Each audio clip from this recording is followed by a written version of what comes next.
આજના આ અમીન પીજે કડવા પાટીદાર વિદ્યાર્થી ભવનના લોકાર્પણ પ્રસંગે આપણી સૌની સાથે મંચ ઉપર ઉપસ્થિત માન્ય કેન્દ્રીય ગૃહ અને સહકારિતા મંત્રી શ્રી અમિતભાઈ શાહ સાહેબ, અમારા વડીલ મુરબ્બી અને પૂર્વ નાયબ મુખ્યમંત્રી શ્રી નીતિનભાઈ પટેલ,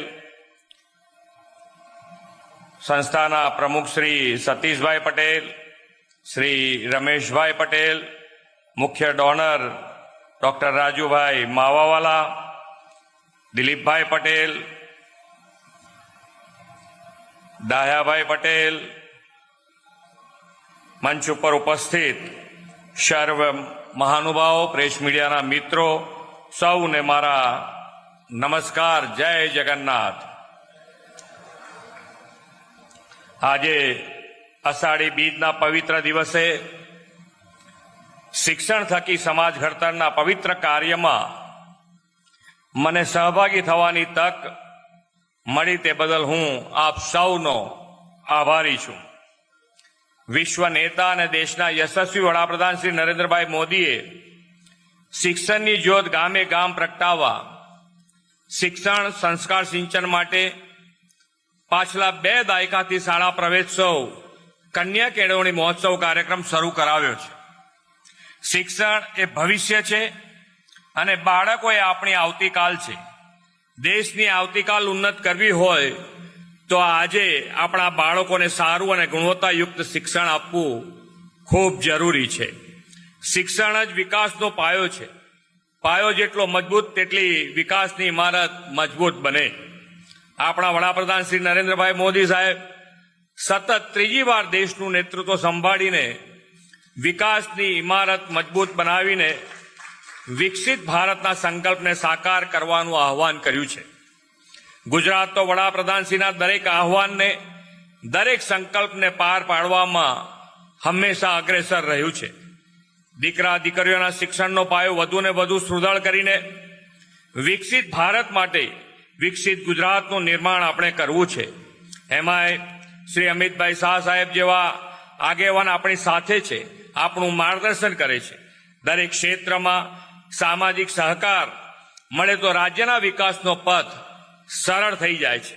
ગુજરાતમાં તો સહકારની પ્રવૃત્તિના મૂળિયા સદીઓથી મજબૂત છે. દેશના પ્રથમ સહકારિતા મંત્રી અને બહુ જ ગૃહમંત્રી શ્રી અમિતભાઈ શાહની અધ્યક્ષતામાં હજુ ગઈકાલે જ સહકારથી સમૃદ્ધિનો કાર્યક્રમ યોજાયો હતો. આજે શ્રી અમિતભાઈની ઉપસ્થિતિમાં સામાજિક સહકારથી શિક્ષણ ક્ષેત્રની સમૃદ્ધિની પ્રતીતિ કરાવતો આજનો આ પ્રસંગ છે. છાત્રાલયો શિક્ષણની સાથે વિદ્યાર્થીઓના જીવનમાં વ્યક્તિગત ઘડતર કરવાના આધારસ્તંભો છે. દરેક વ્યક્તિ કે સમાજે ખરેખર પ્રગતિ કરવી હોય તો તેનો આધાર પણ શિક્ષણ છે. કહેવાય છે કે એક માતા 100 શિક્ષકની ગરજ સારે, એવી જ રીતે એક છાત્રાલય પણ વર્ષો સુધી હજારો વિદ્યાર્થીઓનું જીવન ઘડતરનો પાયો બને છે. શિક્ષણ કાર્ય સાથેનું જોડાણ જ આપણને કલ્યાણના, સફળતાના માર્ગ લઈ જાય છે. શ્રી અમિતભાઈ એવા વિઝનરી લીડર છે કે તેમના મત વિસ્તાર સહિત આખા અમદાવાદમાં કોઈ શિક્ષણની વંચિત ન રહી જાય તેવું પાયાનું કાર્ય તેમણે કર્યું છે. આદરણીય શ્રી અમિતભાઈ શાહના માર્ગદર્શનમાં રાજ્ય સરકારે ઉચ્ચ શિક્ષણ વ્યવસ્થાને બળ આપ્યું છે. ઉચ્ચ શિક્ષણની સંસ્થાઓની સંખ્યા શહેરોમાં વધારે હોય એટલે સ્વાભાવિક છે કે રાજ્યના તમામ વિસ્તારમાંથી વિદ્યાર્થીઓ અહીં શિક્ષણ મેળવવા માટે આવે. ઉચ્ચ શિક્ષણ માટે ગામડાથી શહેરમાં આવતા યુવાનોને છાત્ર આવાસની સુવિધા આપવામાં સરકારના પ્રયાસોની સાથે સમાજ જેવી સંગઠનો પણ ઉત્તમ દાયિત્વ નિભાવે છે.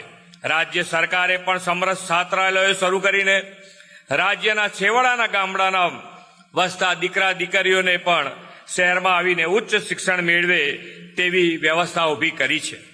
આજે વિઝન 2020 પ્રોજેક્ટ અંતર્ગત લગભગ 45 કરોડના ખર્ચે નિર્મિત અમીન પીજે કેપી વિદ્યાર્થી ભવન કેમ્પસનું લોકાર્પણ થયું છે.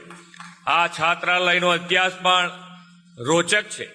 શિક્ષણના સેવા યજ્ઞમાં 92 વર્ષથી કાર્યરત આ સંસ્થાએ ઘણા ઉતાર ચઢાવ જોયા છે. આજની પેઢીને ખ્યાલ હોવો જોઈએ કે આપણા વડવાઓએ કેવા સંજોગોમાં કેવા સંઘર્ષથી આજથી લગભગ 1 સદી પહેલા શિક્ષણ સેવાનો પાયો નાખ્યો હતો. એ સમયે રામચંદ્ર જમનાદાસ અમીન જેવા સમાજસેવી વ્યક્તિએ ભાડાના મકાનમાં આ સંસ્થા શરૂ કરેલી. શરૂઆતમાં ભલે ઘણી અગવડો પડી હોય, પરંતુ વખતો વખત દાતાઓના સહયોગથી અને ટ્રસ્ટીઓના સુચારુ વહીવટથી આ સંસ્થા આજે પોતાનું અતિ આધુનિક સુવિધાઓ ધરાવતું નવું ભવન શરૂ કરી રહી છે. એ ગૌરવની વાત છે. આ છાત્રાલય પણ સૌરાષ્ટ્ર, ઉત્તર ગુજરાત જેવા દૂરના ગામો કે વિસ્તારોમાંથી આવતા વિદ્યાર્થીઓ માટે ઘરેથી દૂર રહીને આવાસ સાથે અભ્યાસની સગવડ આપશે. આદરણીય નરેન્દ્રભાઈના વિકસિત ભારત 2047ના આહ્વાનમાં ગુજરાત પણ શિક્ષણ સહિત તમામ ક્ષેત્રે પ્રગતિ કરીને પોતાનું યોગદાન આપવા સંકલ્પબદ્ધ છે. અહીં છાત્રાવાસમાં રહીને શિક્ષણ મેળવનાર તમામ દીકરા દીકરીઓ સ્વઘડતરથી સમાજનું ઘડતર કરી ગુજરાતને પ્રગતિની રાહ પર આગળ વધારવામાં યોગદાન આપશે એવા વિશ્વાસ સાથે વિરમું છું. ભારત માતા કી જય. વંદે માતરમ. જય જય ગરવી ગુજરાત.